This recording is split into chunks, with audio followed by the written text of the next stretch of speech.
Hi, my name is Kim Walker. This oral presentation is on cardiovascular disease. I chose cardiovascular disease to write about for a couple of reasons. First of all, I was a cardiac cath lab nurse for many years. And second, I have many people in my family that have cardiovascular disease in some form or another.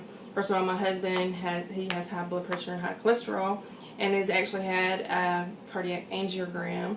Fortunately, didn't have any type of blockages. His father has had several coronary angiograms and has had several stent placements in his heart, and also suffers from high cholesterol and hypertension. And unfortunately, my husband's oldest brother passed away at the young age of 48 from a massive heart attack. So it's in my family, and it's very important to me, and it's very important for people to know and understand that the risk factors for cardiovascular disease, that we can control some of them with medication, and others, of course, the genetics. If it's a family history, unfortunately, we can't do anything about that. But I think one of the biggest things that I've learned, especially from my husband's brother passing away, was it's very important to be compliant with medications and to stop smoking. But just to be sure that if you know somebody that's not compliant with medications, that's a big thing that they need to do, is to take those medications. A little background: cardiovascular disease develops when your coronary arteries, the major blood vessels that supply your heart with blood and nutrients, becomes damaged or diseased. Cholesterol is a big part of this. Cholesterol deposits, also called plaque, builds up in the arteries and eventually can cause a blockage or slowing or narrowing of that vessel, and eventually can lead to a complete blockage, and that's where people will start having chest pain, or angina as it's called, and can eventually lead to a heart attack. The decreased blood flow, like I said, may cause chest pain, shortness of breath, or other cardiovascular symptoms. And because cardiovascular disease develops over decades, it usually goes unnoticed until you have a heart attack, as I was mentioning earlier about my brother-in-law. But there's plenty of people can do, like I said, to prevent leading up to a heart attack. So why do these arteries become blocked? I'm actually taking from a written report that I turned in earlier. But in healthy arteries, the walls are smooth and blood flows easily. The process leading up to the development of cardiovascular disease begins with the development of fatty streaks in the heart, or in the major blood vessels that supply the heart with oxygenated blood. These fatty deposits keep building and keep building and keep building, and over time, like I said, will lead to a severe blockage and can eventually lead to a heart attack. So what are the blockages like? This plaque that builds up causes several problems to coronary blood flow. First, the plaque itself can be big enough to narrow the artery and reduce the space available for the blood to flow through it. Secondly, as the blood is thrust up against the side of the plaque with each heartbeat, the outer shell may crack open, exposing this cholesterol core. And when the cholesterol core is exposed, the blood clotting is triggered within the artery, and the clots reduce the blood flow even more. So you can see it's like a constant process. It keeps building up and building up to eventually you'll have a complete blockage of that artery. Risk factors, that there's some that we can control and some that we can't. Everyone has some chance of experiencing heart disease. However, we can prevent some of these. High cholesterol, we can, even though you can't prevent yourself from having that, if you're prone to having high cholesterol, it's one of those genetic predisposition things that we have, but you can take your medication to help control it, and you can control it with diet and exercise. Smoking, as I mentioned earlier, is a big risk factor. You know somebody that is a smoker, it's good to convince them, or try to convince them to stop. And the younger they stop smoking, the better their chances are for not having issues with cardiovascular disease. Unhealthy diet. Here's one that I have.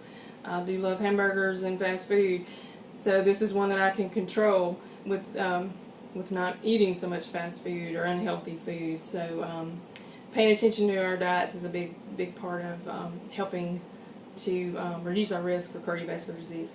Obesity is another factor. Lack of exercise, here's another one I have. Sedentary lifestyles is very big in helping increase the risk of cardiovascular disease. Some type of cardiovascular workout every day, or at least 3 days a week, like aerobic exercise, anything that's going to get our blood pumping, as they say, is good for us to do.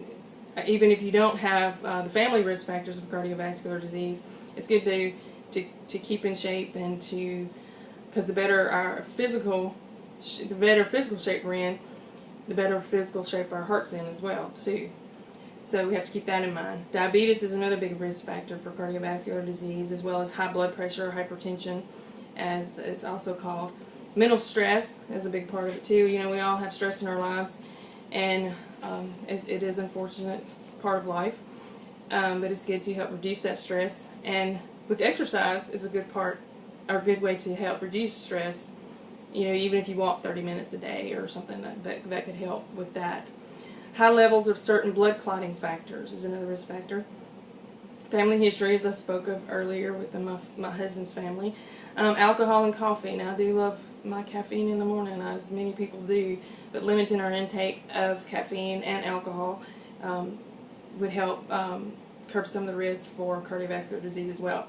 Male gender, males are more prone than females to having cardiovascular disease, but on the flip side of that, we females are at a bigger risk because we have different symptoms, and sometimes we will think their symptoms are nothing. It may be indigestion, or we may have a little pain, or a little, you know, it may even be like a headache, or even backaches, or they're just not the symptoms of the chest pain and the shortness of breath, right, that you would expect that you would feel. So it's always good for females, especially if they have any of these other risk factors, to really pay close attention to anything that's odd. You know, don't excuse it just because you think, oh well, it's not hurting that bad. Especially if you have the family disposition, if you're diabetic, things of those natures. It's always good to pay attention to any odd symptoms that you're having, and you know, always call your doctor or let your doctor know these symptoms. Ethnic group is also a big risk factor for cardiovascular disease. As I mentioned earlier, some of these risk factors we can control, and unfortunately some that we can't. But again, I would like to mention being compliant with any medications that your physician would put you on, and diet and exercise it's really good to do those things, or make sure that we incorporate those into our lifestyle. Diagnosing cardiovascular disease. It can be diagnosed through various tests. First one is coronary angiography, which I'm pretty familiar with, working in the cardiac cath lab. Coronary angiography is where they will puncture the femoral artery, in the right femoral artery, and they will run what's called a catheter. It's like a little straw-like device up through the femoral artery into the aorta and into the heart. And then they will inject a dye into that catheter and visualize your coronary arteries, and they can tell if there are any blockages and where these blockages are and how severe it is, and see what the next step is to either opening these arteries up, bypassing these arteries, or whatever they would need to do from there. The second is what's called an echocardiogram. This is a non-invasive test that translates sound waves from your chest into pictures of your heart. It provides information about how the heart is pumping, how the blood flows through the blood vessels in the heart, and also how the heart valves are working. So it's a very important test, and it could be like the first test that they do. Depending on what your symptoms are and how severe your symptoms are, they can do an echo and then say, you know, we see something that we might need to investigate a little further, and it may lead to a coronary angiography from that point. Electrocardiogram is where they place electrodes on your chest on various places and hook these electrodes into this box-like apparatus. Then it shows the electrical impulses of the heart, and it's transformed into almost like radio waves. If you've ever seen an EKG, you know what I'm talking about. But then you can print it out on a strip of paper, and your cardiologist can read that electrocardiogram or EKG strip to tell if there's something going on in your heart that may need further investigation. A stress echocardiogram is another non-invasive test, but it involves one part you can do in a treadmill It's called an exercise stress test, but if you can't exercise on a treadmill, they can inject or give you medications that mimic as if you were walking on a treadmill and speed your heart up from you by using those medications. And during this test, you'll wear EKG or ECG electrodes just like you're having an electrocardiogram, so that the electrical signals from your heart can be recorded. They record this as you go, and if they see any abnormalities, then again, they, as if with the other previous tests, they can investigate them further. And then there's also a stress thallium test, which has two components. It has a treadmill component, and then they will inject what's called a radionuclide material, like thallium, which allows the doctors to see the coronary arteries and the shape and function of the heart. It has been used, they've done this test for many years, and it demonstrates the amount of blood the heart is getting under various conditions, like you'll have a rest phase and a stress phase, and that way they can, it's again telling how well the blood's flowing through the heart. And then treatment for cardiovascular disease, the next component, as I alluded to earlier, if you're having a coronary angiography, if they visualize a blockage and it's a greater, with the cardiologist or cardiovascular surgeon will visualize as a 70+% blockage in a coronary artery, then they would do an angioplasty.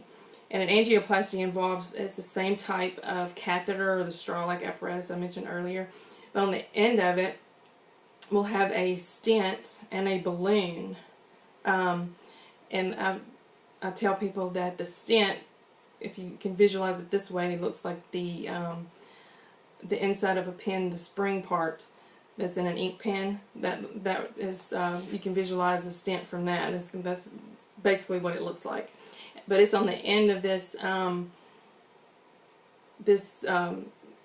that they send it through the heart. They will send it on the end of that little tube that I mentioned earlier, and it has a balloon on the inside of the stent, on the end of that catheter, and they will attach an inflation device to the end that's coming out of the femoral artery. It will attach the inflation device, and they will inflate it and expand that stent in that artery to the extent that it opens it up, and they're visualizing all this on like TV screens in the cath lab. And once it's opened up, you know, they will remove the balloon and the catheter, and of course the stent stays in the coronary artery vessel. They can also just use a balloon depending on the extent of the blockage in the artery. The balloon, of course, doesn't stay in the artery. They just inflate it to open up the plaque, or to push it to the sides of the artery per se, and open the artery up that way. And then they remove the balloon device and visualize the what the extent to how well the balloon has opened up the vessel, to make sure they don't need to open it up or put a stent in. So there's two ways they can do that. They can either put in the stent, or they can balloon it, and it's the cardiologist, you know, decide that during the procedure what's working best. And then of course, if usually in the coronary angiography, if they visualize 3 or more arteries with greater than 70% blockages, they would recommend a coronary artery bypass graft, or cabbage as we called it in the hospital. And that's where they will take an artery from a vein from the leg, and they will literally cut one end of the artery that's blocked in your heart. They'll cut it on either side of the blockage and literally bypass it, and stitch that artery to the one that's blocked and bypass it. But that's, like I said, usually done if there's greater than 3 vessels blocked. They will recommend the bypass grafting. And then there's also a rotational atherectomy, and this is where a rotational device, it's a small rotational device, is sent up in the coronary artery, and it rotates, and it's almost like, you can visualize sandpaper, but it's rotating, and it will just sand away the plaque as it goes through the artery. This technique is used in particular situations. It's not as prevalent as stenting or ballooning. They use it when the plaque with large deposits of calcium are to widen blockages that way. If there's calcium deposits, that's a little harder to open up with a stent, so they have to use this atherectomy device to open that up.